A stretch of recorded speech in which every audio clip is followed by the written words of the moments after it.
omukulu yavaayo n'atunda mu kamera zaffe za Spark TV n'agamba wamukuba ate ng'omubbye ssente ze $23 ez'oluyimba. Twala ssente ze n'otamuwa luyimba. Obuzibu. Ssente nzitwala ntya nga tasasudde balance etwala luyimba.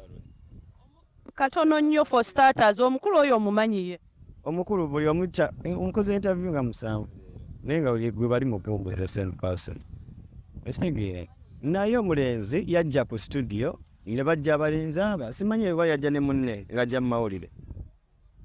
Kati ate gwe yayimba naye lwaki teyajja ne kuyimba si lwa muntu omu. Bali bayimbi babiri tizadduwo. Okitegeedde nti omuyimbi omu ate yali akozesa obukujjukujja amagezi amangi ndowooza muba muwa ssente. Anje eno n'agamba mbu eri mugambe ssente wande naye wetumaliriza egenda kujambisa oti. Kati ate ne mbayita bonna ne mbaza mu kikomera ne mbagamba blood musoke muje and clear this.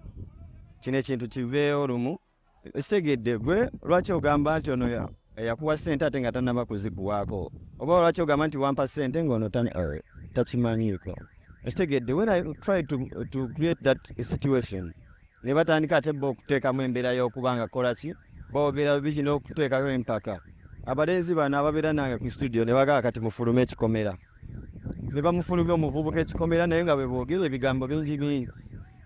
Enkeera twaddamu okulaba ku mawulire ng'omuvubuka atambula n'essaati eriko omusaayi. Baagala omanyi egyo gy'abirimu-esatu gy'ayogerako oti wagifuna. Oluyimba lwali lwami. Nedda nnyabo Legend Production oluyimba ndukolera kakadde.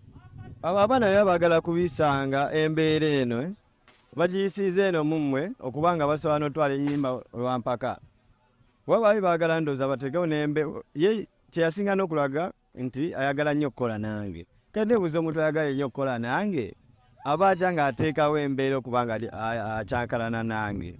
Naye simanyi lwaki bapcoming balowooza nti eyo engeri esobola kubisa. Si engeri babikola nnyo kuba nze eyo kesi si esoose kunoze. Ekitegedde waliwo n'omulala yagamba bamubbye ssente ki.